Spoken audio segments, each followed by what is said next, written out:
Hi everybody. Today we're going to talk about one of my favorite topics, which is that of reclamation. The word reclamation, or reclaiming your rights. So your rights to being a true, authentic version of you is how I look at that word. So why do I use the word reclaim?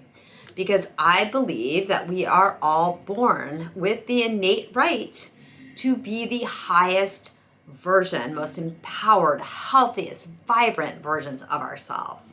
And what happens is, with a combination of cultural programming or maybe families that are not conducive to a healthy upbringing, whether it's abuse or walking on eggshells where you have to become like an accommodator, or so many kids and you ended up having to take care of your siblings, or many numerous variations.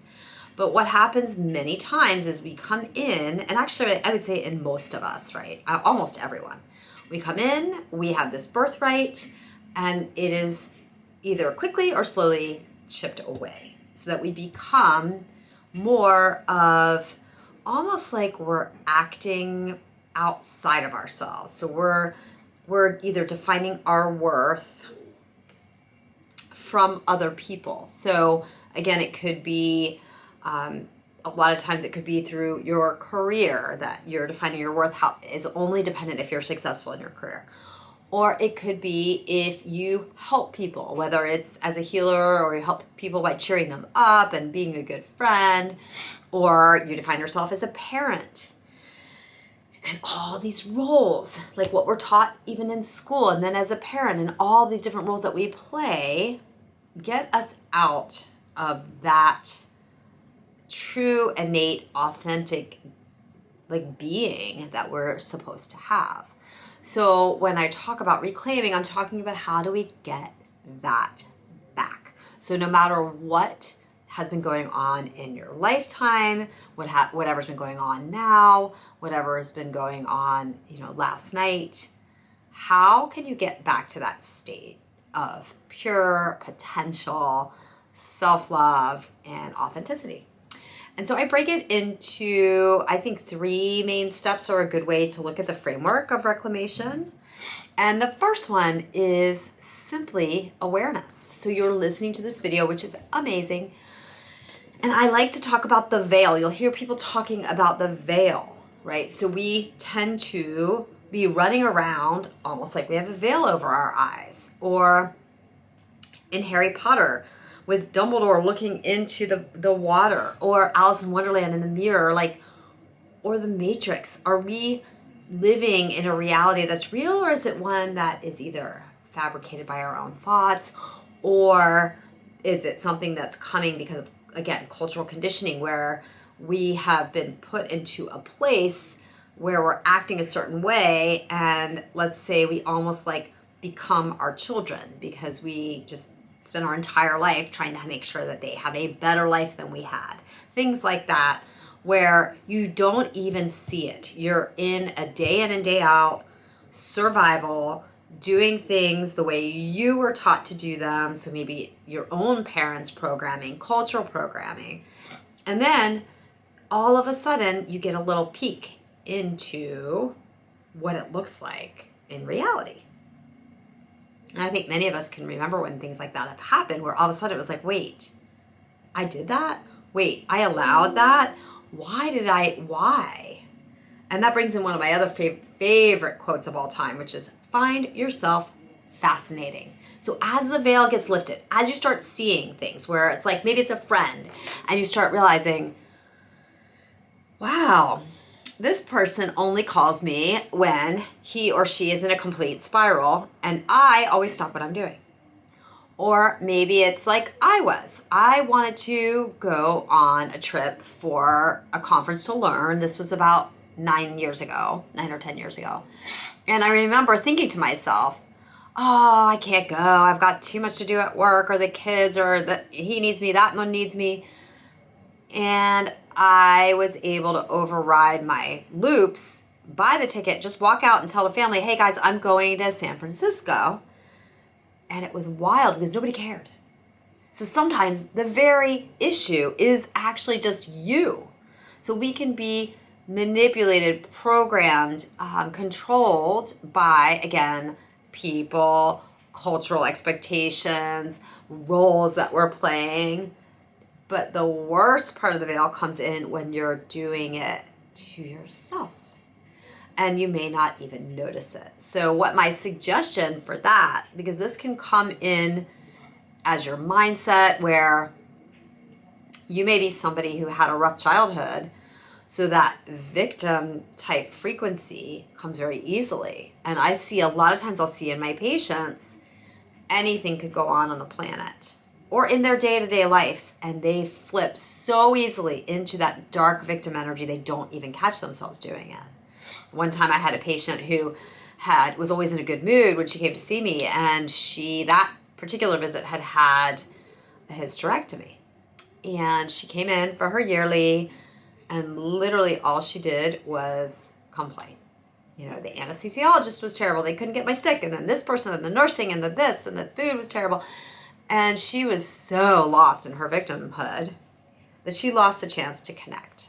And that's what I think many people are doing on the planet, because they get triggered by anything. It could be something as big as the election, or an event, a traumatic event in your life, to as small as getting cut off on the highway. So where are you going to go when those things happen? Can you have an awareness that many of the ways that we exist day in and day out are not even real, that we're under a veil? So that's the step that I think is most important first. It's just to wake up. Where have you been gaslit by society, by people? Where have you been, told to question yourself? Where have you gaslit or doubted yourself, which is the worst part? And it must be true because I just sneezed. So that means it's true. So that's something that we do. I did for sure. So wake up, be aware, be loving and kind to yourself as you start to see things, because maybe you had a passionate belief about something that was polarizing, maybe with COVID or something, that you truly believed something was one way. And then as time went by, you started wondering if you were wrong. And guess what? We're humans. That's what we're supposed to do. We're supposed to be able to learn and evolve and question things and have a critical brain. So that's good. So if you make a decision or sided with something or was a proponent of something, like many times I've had people tell me, well, what's your niche? You need something you're known for. And I didn't want to do that because I knew things evolve. Like, I don't want to just be a keto person. That may evolve and not be the way to go next time. So I want you to think about in your lives, where have you done things because you thought you were supposed to? And allow that veil to be lifted, even if it's scary. Trust that there's going to be answers on the other side of it, and that you're going to be able to flow, because we as humans are able to do that. So that's the first step. The second step is understanding that very often what happens when we wake up, and even before we wake up, but when we wake up, we can get stuck in a survival frequency. What does that mean? It means that we may have an inner knowing, wait, something's off, or I'm not so sure, could I change my mind on this, but I've been so vocal, or whatever else. And then our brain, which by the way is really nothing more than a computer, can get stuck on a loop. And the loop keeps you spinning. So spinning in perpetuity, spinning in survival. Spinning is a way where you're literally losing electrons so that your mitochondria don't work as well. So you're actually causing a physical energy drain as well. And when you're in that fight or flight survival issue, your cells shut down. So this is an interesting point, which is called the cellular defense response. And doctors and scientists have talked about this, where if the body and the cells think that you're under attack, they go into a different shape, especially the mitochondria. the mitochondria become meatballs versus spaghetti. So they shut down, they get all contracted. Just like what do we do as people when we don't feel good or when we're depressed? It's like shoulders forward, we might just be kind of down. That's what your cells are doing when you're in survival, whether it's conscious or unconscious, subconscious. The goal is when we're feeling safe again, that we become like spaghetti. So what actually happens at the mitochondrial level is that the mitochondria stretch out and they become like spaghetti and they share. So what happens when you're in a community and you're feeling really good? You're saying hi to your neighbor outside. You're asking to, maybe you're sharing something, a fun joke, or maybe your person needs something that you have and they don't have, but they can give you something you needed. That's the beauty of humanity, this collaborative, cohesive, sharing type of energy that also helps our cells work better day in and day out. So when you wake up sort of from that awareness, the veil lifting, and then you understand that you may have a faulty computer where you could be stuck in the limbic part of your brain, which is survival, or you could be having an imbalance in your vagus nerve. There are beautiful ways to treat that now. So that's an exciting piece. We have devices like what I call the Apollo Neuro. It's called the Apollo Neuro, the Brain Tap. There's a vagus nerve stimulator. There's many different devices. And there's also programs that you can do that are self-paced at home to get you out of this looping, whether it's conscious or subconscious. We can share more about that in the caption below. But there was a book that came out not too long ago called The Sensitive Patient's Guide to Healing. And in that book, they're talking about what I've been seeing clinically, which is if the patient is in that place of shutdown, which, by the way, doesn't have to look like you're depressed. It can look like you're spiraling. It can look like anxiety. It can look like poor sleep. It can look like just exhaustion. You can throw the highest supplements, the best hacks. You can cold plunge your little heart out, go red light, cold plunge, sauna, do all the expensive things. But if you're in that place at the cellular level, nothing can work because it can't even get inside the cell. The cell is literally shut down. So in phase 2 of reclamation, it is deciding what are you going to do to get out of that spiral. So are you going to do more meditation or journaling, or go to what I believe many people need, which is a little bit higher tech. So the Apollo has vibration that can go to your vagus nerve while you can still be doing other things. The Brain Tap is light that's going in and resetting the different hemispheres of the brain. The vagus nerve stimulator you can put right on the nerve that can be calming. So you may need to find what's right for you. And like I said, there's also courses online that you can purchase that have been proven to help people get out of this.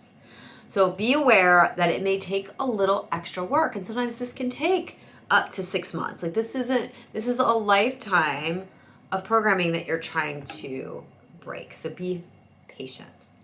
And then the last tip I have, or step I have to reclamation, is understanding that in this society, we've all been tricked to think that the power is here in our brain. We all think the power's in our brain. The truth is, it is in our hearts. It's in our intuition, our heart, our soul. And literally, from ancient times, they knew this. So cultures like ancient Egypt, the ancient Chinese civilizations, they understood. And even in Mexico, all over the world. In Egypt, they would embalm royalty. They would take the heart out. The heart would get its own tomb of royalty. And they thought so little of the brain, and this is gross but fascinating. They thought so little of the brain they would scrape it out through the nose just to get it out of there when they were embalming the rest of the body. That's how little they thought of it. So we got off track at some point from what these people knew. I was touring Mexico with my daughter, and we were at Chichen Itza, and there's ruins there, and they had these statues, and they were laying down, and they had a platter on their hand. And I asked the guide, like, what is that platter? And he said, oh, that is the sacrifice of the heart given to the gods. So they would actually sacrifice humans, and the heart got to go on this special platter. So again, knowledge. Chinese cultures understood that the heart was the seat of the soul, that the intuition and the knowledge was located there. And then if you think about some basic things, acupuncture meridians, there's not a brain meridian. There sure as heck is a heart one. The heart beats first in the fetus, and you can't be heart dead. Just brain dead, not heart dead. So what does all that mean? It means that one of the biggest keys I have been able to find in my journey of my own reclamation of myself and with all of my patients is that to truly reclaim your authentic, strong, limitless potential that you innately are, you have to understand that the power lies here. So we can get back into our hearts. There's some exercises you can go to get an inner balance device from HeartMath, where you literally learn to breathe a very even and cyclical breath that gets you into your heart. And they've proven when you're in this heart coherent breathing that you actually are smarter. You're more intuitive. You can win more at gambling. And you have something called precognition. Precognition is wild. It actually freaks me out a little bit, and I'm way into all this stuff, obviously. And what they did with the study is they had subjects looking at images, and the images would pop up randomly on the screen, and they were made to elicit an emotional response. And one of them was like something that would freak you out, like somebody slitting their throat. The other could be bunnies with children. But what happened is the subjects started to know what image was coming up before the computer picked it. Take that for whatever it is. We will understand this more as time goes by, which is, again, why I love to just kind of stay in neutrality and let things come to me. So when you're in reclamation, remember these 3 tools. The first is be aware. Understand there may be a veil. Maybe you need to take a peek inside Dumbledore's water and inside the mirror and to see what else could be going on that maybe you're not seeing. And then expect that when you start opening your eyes a little bit more, you're going to have a little bit of a spiral. You may already have been spiraling the whole time.